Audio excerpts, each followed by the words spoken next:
This is the Detroit Sports Podcast Network. A true test for the Sharon Moore era next on this week's episode of Michigan Podcast. But there's going to be one team that's going to play solely as a team. No man is more important than the team. No coach is more important than the team. The team, the team, the team. Looks deep for Anthony Carter. Waits for it. Gets caught. They said you can't be Ohio State. Now what? Brady gets terrific. Throws it. Get it. Touchdown. Knight again. Schultz just before Brazil got him. And a leaping interception by Woodson. Harbaugh back to throw over the middle. Caught by Collier at the 5 on his feet. Touchdown, Michigan. On its way. It's good. He's 5'7", 179 pounds, a junior at Michigan. But Jamie Morris packs a wallop, and he delivers for Bo Schembechler. And here's your first play. Pressure coming. Sack. It is Glenn Steele, number 81, who fought his way through the traffic. Option. And Robinson calls his own number, and he's going to score. Oh, an easy touchdown for Robinson and Michigan.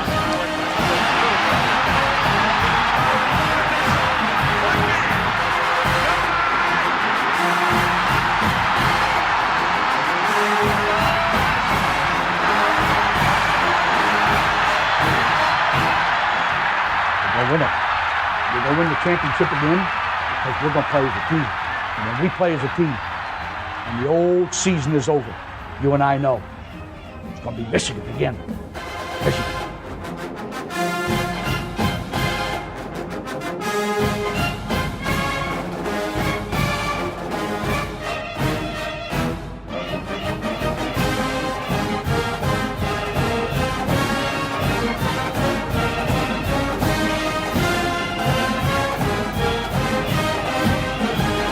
Go Blue, I'm Steve Deace, and just want to let you know this will be an abbreviated edition of the Michigan Podcast. Our good friend Mark Rogers, like so many others, is in the path of Hurricane Milton as we speak down there in Florida. And obviously he's in the middle of evacuating to higher ground. So please, thoughts and prayers to him and all those caught in the path of yet another devastating storm down there in the Sun Belt, and pray for all of their safety, and that hopefully by the time it hits landfall that it will have weakened and not be the level of devastation that is currently being forecasted. Nevertheless, we continue on here on Michigan Podcast, and there is still much to discuss. And maybe it's for the best we kind of do this as like an executive session, if you will. It is time, I think, for Michigan fans, in light of what transpired on Saturday, to come now and reason together. And I know the team has right now the very record I thought it would have at this juncture. Even has won the games I thought it would win. I thought it would lose to both Texas at home and Washington on the road. Nevertheless, it doesn't feel like the team is getting better. It doesn't feel like things are building to something, and there's just a couple of stumbling blocks in the way. It feels like something systemically is wrong with the Michigan football team, and therefore the Michigan program. And in this era, where this is now like the NFL, which stands for not for long. There will be no long-term rebuilds. Teams get better almost instantly. Just look to Indiana, for example, because of the transfer portal and unlimited free agency. It doesn't take a lot for a floor to cave in and really the bottom to fall out of a program, particularly when you're dealing with someone who has no head coaching experience like Sharon Moore. Now, I want to see him succeed. I think he has a tremendous presence. I'm very grateful for the contributions he made to our team, especially last year with all of that controversy and how he guided the program through some tumultuous moments and some of the biggest wins in recent memory. However, there are some issues that need to be addressed about where things stand and therefore where they could be headed in the future. So let's address them now, shall we? And here's why I think the Sharon Moore era is already in trouble. Number one, Washington was a much better team. Absolutely dominated the game statistically when you look at it. And Michigan fans, therefore, should be asking, how is it possible that the Huskies rebuilt better than we did despite losing even more and operating on the same timetable we had to? I mean, they were playing until January 8th, just like us, because that's who we played in the national championship game.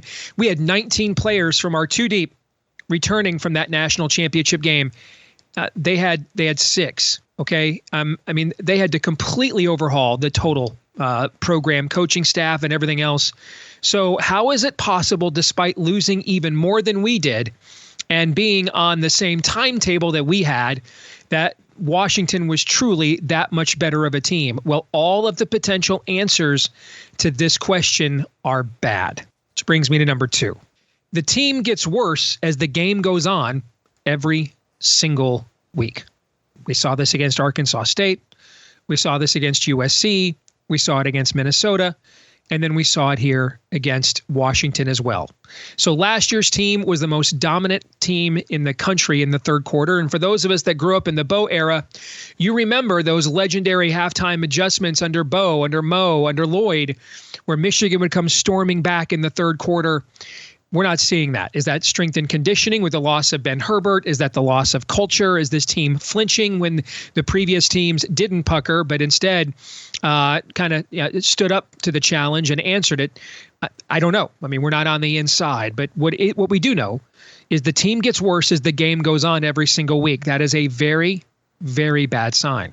All the answers to all the potential answers to the question of why, again, all those potential answers are bad. Third, there is no real quarterback on the roster. And when you don't have a quarterback, the floor can cave in on you. The bottom can fall out. Just see Rich Rod in year 1 with Stephen Threet and Nick Sheridan. And this is the byproduct mainly of going 2 years in a row without signing a legit quarterback prospect. Or you allow yourself to go into a season with this as the best you can do. I mean, essentially, Jack Tuttle is at best a Jag. He has done nothing in 7 years of college football that's remarkable other than get injured. And yet, if you watched him on Saturday night when he came in the game, that's the best the offense has looked all year. So, we used to have a saying, by the way. We used to have a saying when the Lions went 30 years between Pro Bowl quarterbacks, Greg Landry, who just passed away, and then Matthew Stafford. The Lions went 30 years between having more than 30 years between having a quarterback make the Pro Bowl. And of course, many of those years, the Lions were also Rams or worse. And so there used to be a saying about those Lions teams that a guy was Lions good, that Eric Hipple, Gary Danielson, Mike McMahon, John Kitna, that these guys weren't good. They were Lions good. I mean, they were not objectively good players. Scott Mitchell, they were just the best player the Lions had. So is Jack Tuttle good, or is he right now Michigan good? Like, is he objectively good? Like, how many teams in the Big Ten would want Jack Tuttle to be their starting quarterback over the guy that they have? Probably not many. On the other hand, did he clearly look better than anybody we currently have? Yeah, and that's a problem. Did you hear what Jed Fish, former Michigan assistant, said at halftime when we made the switch? He said, yeah, we're going to have to play like a real defense now. They were basically playing us as a service academy. So, again, how did this happen? How did you let this occur? How did you go 2 years in a row without a quarterback prospect, et cetera, et cetera, et cetera? All right, next, number 4. We look confused and undisciplined consistently on both sides of the ball. For example, we've already given up more touchdown passes and committed more quarterback turnovers on offense than we did all of last season in 15 games. Let me say that again. Michigan has already surrendered more touchdown passes on defense and committed more quarterback turnovers on offense than the Wolverines did all of last year in 15 games. We just finished game 6. Is that bad? Yes, and it points directly back to coaching. Pro Football Focus released its latest mock draft for 2025. 4 of the top 11 picks, Michigan Wolverines. So I know we lost a lot, but there is a lot of talent here. And ask yourself, I mean, heck, even if Jed Fish were our coach right now, would we look like this? Probably not. Probably not. So this all points directly back to coaching, and that has to be addressed in the bye week. And speaking of Jed Fish, he thoroughly embarrassed Wink Martindale and the Michigan defensive staff in that game. And Wink has now faced 2 former NFL OCs, and Steve Sarkisian and Jed Fish, and he was depanted by both of them. So I don't know. I mean, some of the plays that Michigan looked at on defense in space reminded me of the Greg Robinson, Rich Rod years, where it was a TV show Lost in Space, but it wasn't science fiction. It was very real, and it was a horror story. It was our reality in which we were living. I think Zeke Berry just left another guy wide open. Hey, wait, I think Makari Page just let another guy get behind him. I mean, that's what I don't know what they're trying to do. And stop with the comparisons to Don Brown. Don Brown was a phenomenal defensive coordinator here, except for the Ohio State game at the very end. But his teams were routinely in the top 5 or 10 in the nation in defense. This is one of the worst pass defenses in the country, and that's with a consensus All-American corner and maybe the best front 4 pass rush I can ever remember Michigan having. So that's all coaching again. You could have mediocre talent back there when you've got an All-American corner taking away half the field most of the time, and your front 4 can at least pressure the quarterback most of the time. You could be really you could be loaded up with jags on the back end and still be better than average with that. Maybe even better. We're below average. So that clearly is something is not resonating from an assignment standpoint, from a responsibility standpoint, from a trust standpoint. And again, that's a good point, right back to coaching, and that'll have to get addressed during the bye week as well. All right, and then number 6 here. I've been following college football closely as a fan for 40 years. I have covered the sport professionally for many years. And I can tell you, it is never a good sign with a new head coach when it's the side of the ball he specializes in that is struggling. It just never is. You should at least be able to address the side of the ball that you came from. You should at least be able to address that. For example, Michigan State's offense is definably, it's not very talented. It's definably better than it was last year. That's Jonathan Smith's side of the football. So it's better. Kurt Signetti, offensive guy. The Indiana offense operates at an exceedingly high efficiency level, and that's with a lot of new guys, including a quarterback who who was hurt 2 years ago and it was kind of mediocre in the MAC last year. So when the side of the ball that the head coach comes from is struggling, and by the way, this is his system. He coordinated this very offense last year, and a lot of these guys weren't playing, but they were getting coached. They were in our 2 deep. So I mean, I can't think of a time that's ever been a good sign for a team. So there is a lot to address. There is a lot to fix here. And so here's my conclusion. If this is a 6-6, 7-5 team, and it could be, I think Michigan should consider moving on after year 1. This would be like getting born on 3rd and getting picked off on the first pitch. Again, 4 of the top 11 players in PFF's latest mock draft are Wolverines. Ask yourself, how many coaches would go 6-6, 7-5 with those guys on your roster? And then ask yourself how many of them have better jobs than Michigan. And then ask yourself, are they coaching in the Big Ten or the SEC? Because if you're not coaching in the Big Ten and the SEC, you're in the minor leagues now. Well, Steve, what about continuity? Continuity doesn't matter anymore. We have perpetual free agency. Teams can rebuild quickly on the fly. Again, just look at Indiana as one example of this. You're looking at massive roster turnover in college football every year now, like in the NFL, when 1/3 of every team's roster turns over, or every team's rosters turns over every single year. You're going to say the same thing. And the fact, by the way, that we're saying halfway through this year after winning a natty, just look at Indiana, is indicative of how far we are falling here. Now, some of you might be like, well, Steve, I thought you said you didn't care what they did as a fan. As a fan, I don't care what they did. I mean, I'm still riding the high of the national championship.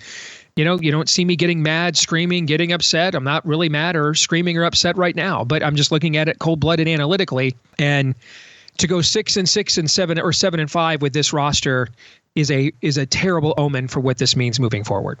And then you're also dealing with a coach who's going to feel a lot of pressure, maybe take some shortcuts to save himself, and not really look at the long-term future of the program. If we do that, just say, hey, we gave the guy his shot. It's a too tough a job for year 1, and we're just going to move on. And God bless you. We have pay off your buyout, which is nothing. I think it's $5 million, and we'll get somebody now that has been prepared to take on a job of this magnitude. And we've got the resources and the platforms like the portal available to quickly turn things around and rebuild them, because there's just no excuse for this. And right now, I'm just telling you right now, this is the worst coach team in the Big Ten Conference right now. Just looking at it cold-blooded analytically in terms of the level of talent to the level of performance, it's the worst coached team in the Big Ten. So a lot needs to change and a lot needs to improve, and guys are getting paid real good money to make those things happen. So we shall see here in the second half whether or not they can. All right, this week's X-Poll results. I asked you, I'm putting Michigan's revised win total for the year at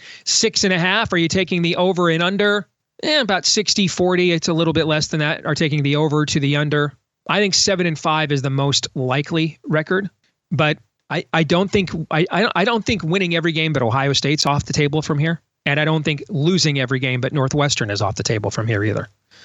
That's how much variance there is right now with the shaky quarterback situation. And your stability guy is a guy that can't ever stay healthy and couldn't even stay healthy here this year. Missed all of spring, most of the fall. And this is a coaching staff that has never faced any of these things before. Maybe they'll do great. I hope they do. I hope that they do. I would love for Sharon to work here. But if you're going to go 6-6 and 7-5 coming off a natty with the talent you inherited, that dog don't hunt. Now, that just can't happen here, period. That brings me to my feedback of the week. I Write Wiggle says, I will take the over, but barely. I think they go 7-5. Also, if they keep Sharon Moore, they're wasting the 2025 season. He's clearly in over his head. The buyout is $5 million. Just move on. There's lots of good experienced head coaching options out there. I'm telling you right now, there are coaches in the ACC and the Big 12 that in the past would not have taken the job at Michigan because of the jobs they have. They will take them now. Everything other than the Big 10 and the SEC is the minor leagues now. I mean, as we're sitting here, ADs at the Big 10 and the SEC are getting ready to meet. You can just see, man, the non-aggression pact is being plotted. They're getting ready to take over and run this thing. So now I do think if you're at a top program in the ACC or the Big 12, maybe you wouldn't have moved in the past. I think you're moving now, like Jed Fish did. He left a good team behind at Arizona to get to Washington to get into the Big 10. That's an example of what I'm talking about. So yeah, if this is the best you can do in year one with the talent you had remaining and we helped you retain, I don't think that bodes well for the future at all. So let's hope we don't have to keep having this conversation and they turn it around. That's why they're getting paid the big bucks now. So let us know what you think. You can like, rate, subscribe, share, 5-star review, whether you're watching here on YouTube or listening elsewhere like iTunes, and help us to do those things. It helps us to find more Michigan fans just like you. The algorithm gods, small g, they smile benevolently upon thee when you all do those things. So please keep that going. And thank you to all of you who have. Don't forget to follow us in between episodes as well at Michigan Podcast on X. No episode next week with the bye. Frankly, I don't have anything good to say. I just repeat the exact same themes. So there's no point in producing an episode just to say the same negative things I just said. All right. So we'll see you again in 2 weeks right here on Michigan Podcast. Until then, I'm Steve Deace. Go Blue.